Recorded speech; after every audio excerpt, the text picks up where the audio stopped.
కేటీఆర్ అంటూ డబ్బు ఉంది, దోపిడీ చేసిన డబ్బు అంత ఉంది కాబట్టి ఒక్కొక్కరికి 5 కోట్లు ఇచ్చి సర్వేలు చేయించుకొని మరి మేము గెలుస్తామని చెప్పుకుంటాం. తెలంగాణలో ప్రజలు వేయాలి, జుబ్లీహిల్స్ ప్రజలు ఓట్లు వేయాలి. జుబ్లీహిల్స్ ప్రజలు ఇస్తారు, సర్వేలు అనేటువంటి 7 జుబ్లీహిల్స్ ప్రజలు ఓట్లు ఇస్తారు. ఒక 50,000 మెజార్టీతోని నవీన్ యాదవ్ గారు గెలవబోతున్నాడు, అది గుర్తుపెట్టుకోండి. ఎందుకంటే మా ముఖ్యమంత్రి రేవంత్ రెడ్డి గారు తెలంగాణ ప్రజలకు ఇచ్చిన హామీలు, జుబ్లీహిల్స్ ప్రజలకు ఇచ్చిన హామీలని ఒకటినొకటి నెరవేర్చబోతున్నాము. ఎందుకంటే కేసీఆర్ అంటూడు 8 లక్షల కోట్లు అప్పు చేసిపోయిండు. కాబట్టి ఇప్పుడిప్పుడే రాష్ట్ర అభివృద్ధి పద్ధతులు నడిపిస్తున్నాడు మా ముఖ్యమంత్రి రేవంత్ రెడ్డి గారు. ఇవాళ మా ముఖ్యమంత్రి రేవంత్ రెడ్డి గారు ఇచ్చిన హామీలన్నీ ఒకటినొకటి నెరవేర్చబోతున్నాము. ఇవాళ ఫ్రీ బస్ అని ఇచ్చినాం మహిళలకు, ఆడబిడ్డలకు, అది అమలు చేశాం. ఇవాళ రెండవది 200 యూనిట్లు అనేది కరెంట్ ఇచ్చాము, అది అమలు చేశాం. రెండవది 500కు సిలిండర్ ఇచ్చాము, అది అమలు చేశాం.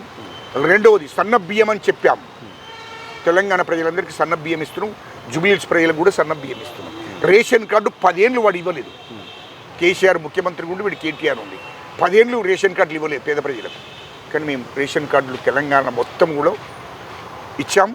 కేటీఆర్ అంటూ 40,000 కోట్లు పెట్టి అమెరికాలో కంపెనీ పెట్టాడు, 40,000 కోట్లు పెట్టి. దుబాయ్లో 30,000 కోట్లు పెట్టి కేటీఆర్ అంటూ కంపెనీ పెట్టాడు. అదేవిధంగా లండన్లో 25,000 కోట్లు పెట్టి లండన్లో కంపెనీ పెట్టాడు. లెక్కలన్నీ తీస్తారా త్వరలో?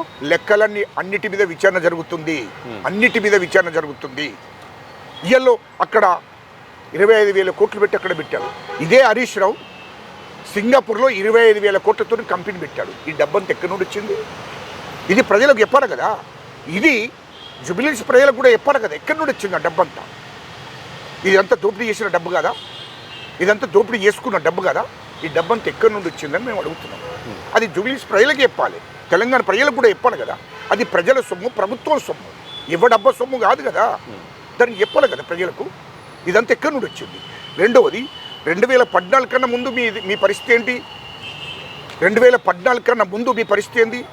బంజారాహిల్స్లో చిన్న ఇల్లు, ఇదే కేసీఆర్కు 60 ఎకరాల భూమి ఆ ఫామ్ హౌస్ కాడ.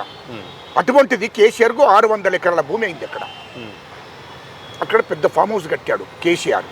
కేటీఆర్కు 500 కోట్లతో అండర్ గ్రౌండ్ ఇల్లు కట్టాడు, 5 అంతస్తుల ఇల్లు. అది ఎక్కడి నుండి వచ్చింది? 5 అంతస్తుల ఇల్లు. అక్కడ 100 ఎకరాలలో ఫామ్ హౌస్ కట్టుకున్నాడు కేటీఆర్, ఎక్కడి నుండి వచ్చింది అదంతా? హరీష్ రావు 100 ఎకరాలకు ఫామ్ హౌస్ కట్టుకున్నాడు, ఎక్కడి నుండి వచ్చింది అదంతా? ఇదంతా ఎక్కడి నుండి వచ్చింది? తెలంగాణ ప్రజలకు చెప్పాలి కదా ఇవన్నీ ఎక్కడి నుండి వచ్చినాయి, ఎవడబ్బా సొమ్ము అనుకుంటున్నాడు. లుచ్చానా కొడుకులారా, మొత్తం తెలంగాణ ప్రజలను, తెలంగాణ ప్రభుత్వాన్ని మోసం చేసి, దోపిడీ చేసి, ఈ డబ్బంతా ఎక్కడక్కడ విచ్చలవిడిగా దోపిడీ చేసిన వాళ్ళకు నీకు జుబ్లీహిల్స్ ప్రజలు ఓట్లేస్తారు.